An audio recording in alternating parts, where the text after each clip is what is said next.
Bonjour et bienvenue à tous pour une nouvelle vidéo. Cette semaine, on va parler du film Super Mario Bros. Mais avant toute chose, je voulais vous remercier pour l'engouement sur la dernière vidéo, qui est très vite devenue la vidéo la plus vue de la chaîne. Et particulièrement pour vos commentaires, que vous soyez d'accord ou non avec ma critique, ça m'a fait plaisir d'avoir des retours. Donc voilà, sentez-vous à l'aise, lâchez un commentaire quand vous voulez, ça fait plaisir d'échanger avec vous. Donc disais-je, Super Mario Bros. Au début, je vous avoue que j'avais un peu peur et je n'étais pas très hype, même si évidemment l'animation est magnifique, c'est plus du point de vue du scénario que j'étais un peu blasé. Mais quand le deuxième trailer est sorti, j'étais beaucoup plus hypé. Et c'est même un peu parti en steak, je suis vraiment parti dans une mini-enquête, mais ne précipitons pas les choses, on va faire comme la dernière fois, on va commencer par le contexte dans lequel s'inscrit le film, je détaillerai un peu plus ce que j'en pense, et à la fin, j'aurai une petite surprise pour vous en rapport avec cette mini-enquête. Je vous mets des timecodes en description pour que vous alliez directement à ce qui vous intéresse.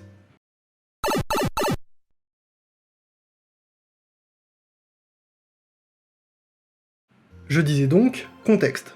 Le personnage de Mario créé par Shigeru Miyamoto apparaît pour la première fois dans le jeu d'arcade Donkey Kong en 1981. Mario a alors pour nom Jumpman. Et attention parce qu'on a tendance à confondre, mais sa première apparition n'est pas dans le jeu Mike Tyson Punch-Out, qui est lui sorti en 1983. D'ailleurs 1983, c'est l'année où Mario aura son premier jeu à son nom, Super Mario Bros, sur NES.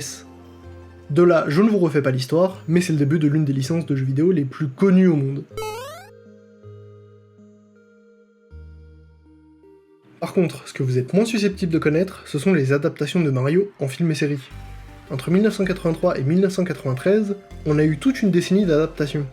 Alors si la qualité oscillait tout en restant globalement moyen, toutes les adaptations étaient réalisées en animation. Puis arriva 1993, date qui signera la fin des adaptations de Mario, la sortie de Super Mario Bros. Si pendant 30 ans, on n'a plus vu Mario sur grand ou petit écran, c'est bien à cause de plusieurs échecs, autant critiques que commerciaux. Et ce film a été la goutte de trop. Première adaptation de notre héros en prise de vue réelle, il avait un budget de 48 millions. C'était la première adaptation de jeu vidéo avec un budget si énorme. Mais trop de conflits sur le plateau de tournage entre producteurs, scénaristes ou réalisateurs va faire tourner le film à la catastrophe critique et commerciale. Même si le film garde une aura culte, c'est davantage pour son côté nanar. Et si vous avez tiqué sur Super Mario Bros, c'est parce que c'est presque le nom du film qui sortira l'année prochaine. 30 ans après Super Mario Bros, sortira Super Mario Bros Movie. Oui, d'un côté ils se sont pas embêtés, mais d'un autre, je comprends qu'ils veuillent reprendre le nom du premier jeu, en sachant que ce film sera sans doute le premier d'une longue série. Surtout qu'aujourd'hui, faire des adaptations de jeux vidéo au cinéma, c'est moins risqué, on a des grosses licences comme Pokémon et Sonic qui sont passées par là, et qui ont montré le potentiel de ces films.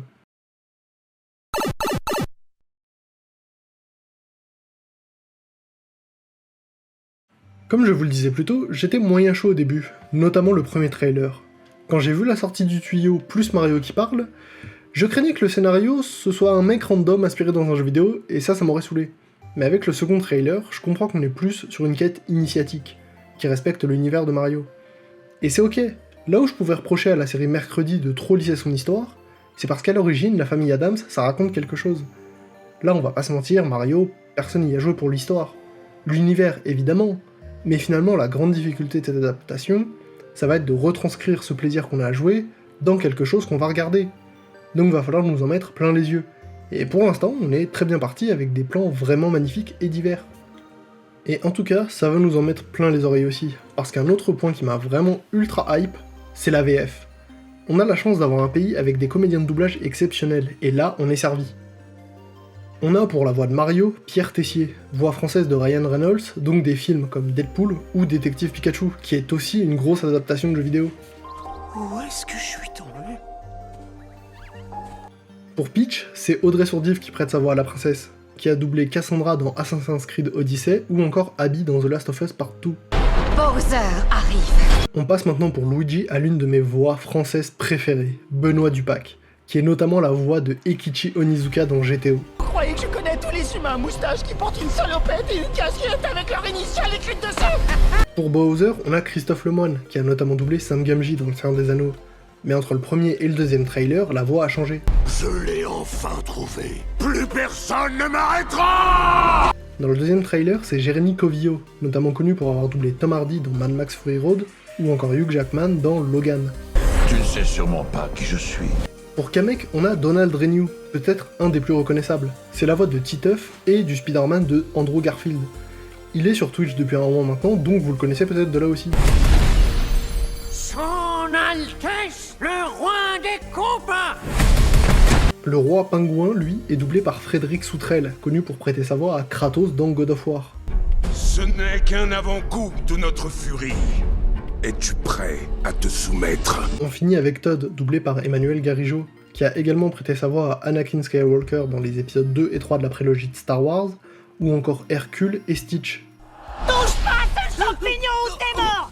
Ce que j'adore, c'est qu'on a un casting incroyable qui est familiarisé avec les jeux vidéo ou leurs adaptations. Parce que l'un des trucs les plus énervants pour moi, c'est de faire doubler un personnage à une star, parce que c'est une star. Mais peu importe, ici on a un casting magnifique. Je vous ai mis qu'un ou deux rôles à chaque fois, mais c'est tous des comédiens qui ont une filmographie incroyablement dense. Donc n'hésitez pas à aller jeter un coup d'œil à leur parcours. Même si maintenant j'encense la VF, au début j'étais très perplexe d'entendre les personnages de Mario parler. Mais je me suis habitué tellement vite que maintenant j'entends plus les doubleurs, j'entends les personnages. Il m'aura fallu juste le temps de reconnaître et de regarder qui a la voix de qui, et c'était bon. La VF est déjà si incroyable que les autres pays nous l'envient. Beaucoup boudent un peu la version anglaise et la VF se démarque vraiment des autres.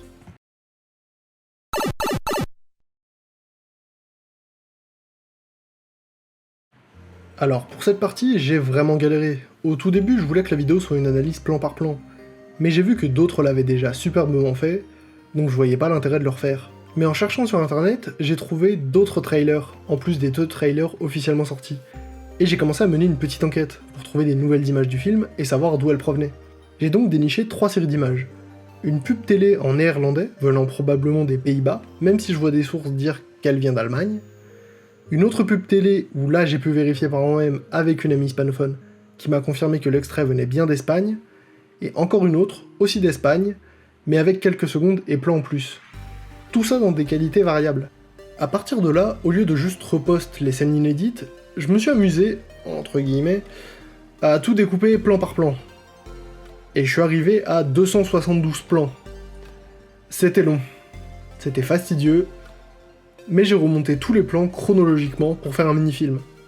Donc, je sais pas si je peux vous spoiler un film qui est pas sorti, mais en tout cas, profitez bien du résultat, et je suis moi-même pas encore sûr, mais j'aimerais bien sortir le trailer en l'état, comme un vrai.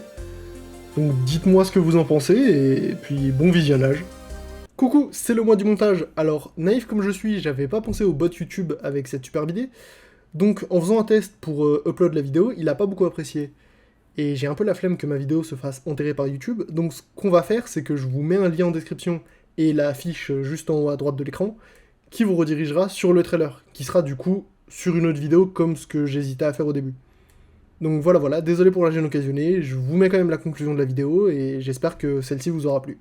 J'espère que le trailer vous a plu, et désolé pour la qualité très variable des images. En tout cas, j'ai bien hâte d'aller voir ce film, ça devrait être bien sympa. N'hésitez pas à vous abonner et lâcher un pouce si la vidéo vous a plu, et puis on se dit à la semaine prochaine pour une nouvelle vidéo. Sur ce, des bisous et à la prochaine.